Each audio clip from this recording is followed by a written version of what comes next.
Hey there, word nerds and recovering grammar phobes. A recent study showed that a whopping 85% of college essays contain at least one major grammatical error. That's kind of terrifying when you think about it, right? We're not talking about misplaced commas here, people, but the kind of errors that make professors weep openly. But seriously, good grammar isn't just about acing English class. It's about communication. It's about expressing your ideas clearly, whether you're writing a killer research paper, crafting a persuasive cover letter, or even just shooting off a text to your BFF. Because you're are totally interchangeable. Said no one ever who actually got the job. So if you're ready to banish bad grammar from your life and maybe even impress your crush with your newfound linguistic prowess, buckle up. This video is your crash course on conquering the top 5 grammar fails that plague even the best of us college students. Let's do this. Let's kick things off with a classic conundrum, your versus your. These two little words can trip up even the most seasoned writers, but fear not, my friends, the solution is simpler than you might think. Your is a possessive pronoun, which means it shows ownership. Think of it as the grammar equivalent of slapping a "this belongs to" sticker on something. You know, like, this overpriced coffee is your problem now, sleep deprivation. Your, on the other hand, is a contraction of you are. It's basically a grammatical shortcut, like when you're late for class and decide to take the stairs 3 at a time. We've all been there. So how can you remember which one to use? Easy. Just do a quick mental substitution. If you can replace the word with you are, without making the sentence sound completely bonkers, then your is your guy. If not, stick with possessive your. For example, your dog is adorable.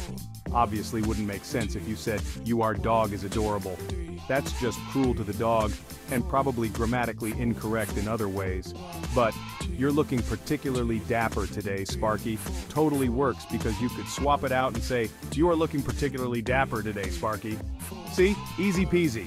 And if you're still feeling a little shaky on this whole your thing, don't sweat it.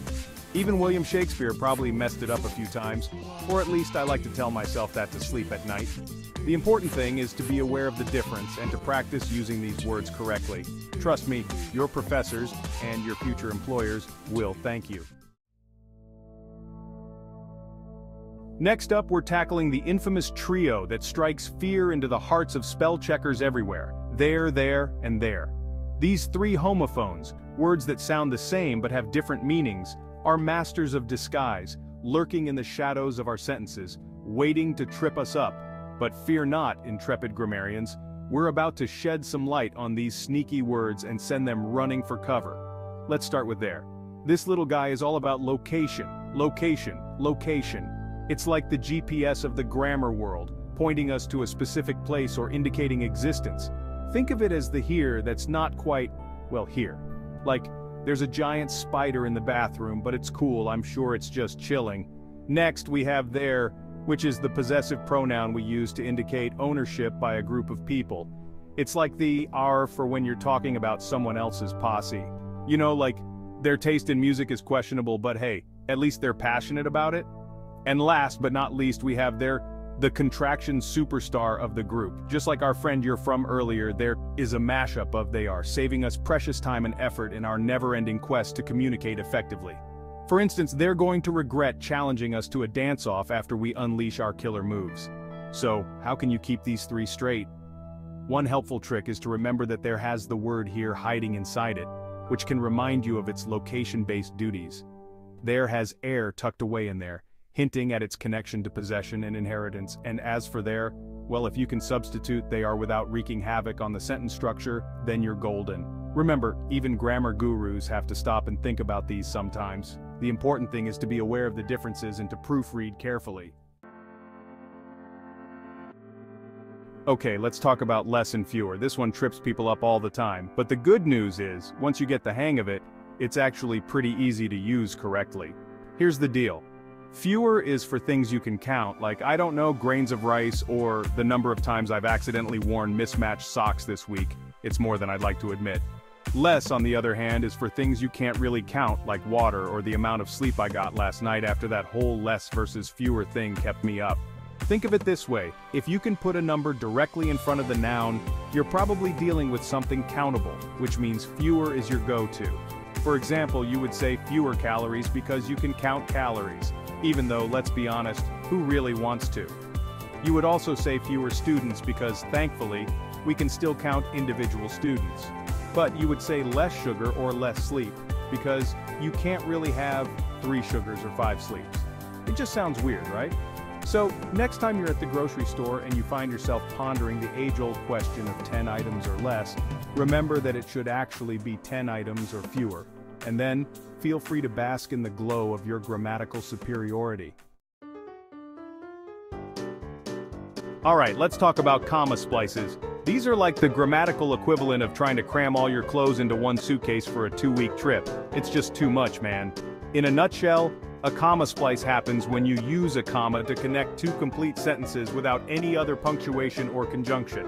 It's like trying to build a house with only duct tape. It might hold together for a little while, but it's not going to be pretty or structurally sound. Here's an example of a comma splice in action. I went to the store, I bought a gallon of milk. See how those 2 sentences are just kind of awkwardly mashed together? It's like they're trying to be one sentence, but they're not really feeling it. So how do you fix a comma splice? Well, you have a few options. You can add a conjunction, like and but or after the comma, like this. I went to the store and I bought a gallon of milk. Or you could replace the comma with a semicolon, which is like a comma's more sophisticated, older sibling. I went to the store, I bought a gallon of milk. And of course, you could always just break the 2 sentences apart and give them their own space to breathe. I went to the store. I bought a gallon of milk. The important thing is to choose the option that makes the most sense in the context of your writing and that conveys your meaning clearly.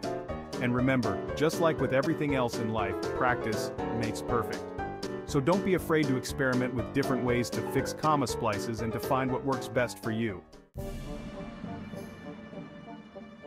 And finally, let's unravel the mystery of its versus its. This one's a real head-scratcher because it seems to go against everything we've learned about apostrophes and possession. But trust me, there's a method to this grammatical madness. Let's start with the easier of the 2. It's just like your and there it's is a contraction, a mashup of it is or it has. It's like the grammatical equivalent of a multitasking superhero doing the work of 2 words in the space of 1. For example, it's raining cats and dogs out there, so maybe we should just stay in and watch Netflix. It's, on the other hand, is the possessive form of it. And this is where things get a little tricky because, unlike most possessive nouns, it doesn't have an apostrophe. I know, it seems counterintuitive. But think of it this way, it is already a pretty short word, and adding an extra S for possession would just be overkill. So, to avoid any confusion, the grammar gods decided to give it a pass on the apostrophe rule. It's like the grammatical equivalent of getting a free pizza because you've been studying so hard. Here's an example to illustrate the difference. The dog chased its tail until it got dizzy. See how its is used to show that the tail belongs to the dog. And then we have, it's a good thing dogs find their own amusement, am I right? In this case, it's is a contraction of it is. So, how can you remember which one to use? Easy. Just apply the ITIS test.